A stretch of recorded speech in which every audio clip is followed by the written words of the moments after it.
it's a lot that breeds chaos and misinformation. We're all getting information because of social media. The right thing to do now is get to go to the ones who are the leaders of our communities and get answers, and we need that. We have to strategize.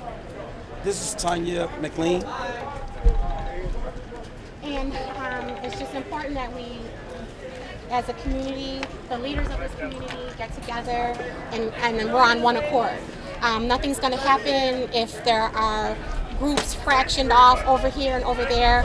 We need one voice, one message, a consistent message. We all need to stand for the same thing, right? And right now it's peace. We want answers. Also, I've been saying this when I've got an opportunity, there's a law on the books that allows this to happen. Graham versus Connor needs to be repealed. So again, like I said earlier, this is going to take legislation, pen to paper. But Graham versus Connor needs to be repealed so that the police shootings will stop. And if they don't stop, then they're held accountable. But with that law on the books, that's not going to happen. And they're going to continue to not have to answer for what happens. But we're just hoping for peace. We're trying to just let the young people's voice be heard because they're upset. And they have reason to be, because they're going to carry this movement forward, and they need to have a platform for their voice to be heard peacefully and not being pepper sprayed and have to worry about not making it back home, right? The temperatures are running high in this town. The police are pulling people over, saying guns are in people's cars. It's just bad. So I want to say, if you're not outside coming to peacefully protest, stay in the house, especially young black people, young black and brown people. Stay inside and be safe. And what's your name? I'm Tonya, T-A-N-Y-A, McClean, M-C-L-E-A-N. I'm a community leader, I'm an educator, I'm a licensed mental health clinician, and I am a disabled Army veteran. And I serve. We need body cameras. We need body cameras. Kenosha needs body cameras. Kenosha needs body cameras. We need accountability. Yes. We need it. They shot them down at the last meeting Yes. for cars. You got pepper spray? Yes, I got pepper spray. Yeah. And I was standing I'll there say trying that. to make sure both sides were at peace. And they came out with what do you call it? Full riot gear. Full riot gear, and they were listening to us. And unfortunately, as water was being thrown and things like that, we got pepper sprayed after the door got unhinged. So you can't make sense out of chaos, but we're still committed to see this through.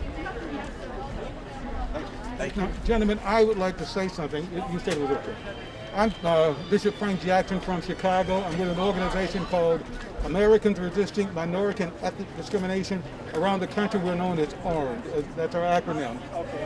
We follow up on police-involved shootings across the country. I've been to most of them, whether it be Baton Rouge or Minnesota a few times, and the list just goes on and on and on.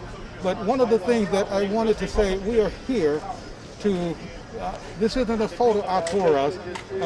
Along with Nexus Services, Mr. Mike Donovan and Nexus Services and ARMED combined, we're wanting to offer scholarship funds for the children of Mr. Blake. And I understand that there was a young lady who was who was hurt today. I don't know if she was shot or... No, she was just by the door. She was by the door, a young lady who was hurt today, injured today, and we certainly want to be available to her and her family as well. I understand that Mr. Blake has legal counsel. We do offer at no cost to him if he needs additional counsel, legal counsel. ARMED and Nexus Services out of Virginia, we're offering that to them. And anyone else in the city of Kenosha, in this area who has been assaulted by police officers, anyone who's been killed by a police officer, they couldn't afford the legal defense, their families could not afford the legal defense, we're available to provide that for them. ARMED.org, ARMED, Americans Resisting Minority Ethnic Discrimination. We're available to offer financial help and legal help to any of the people who are in the same situation as Mr. Blake. Fortunately, he survived. Generally, when I show up, somebody died. I thank God this time no one died.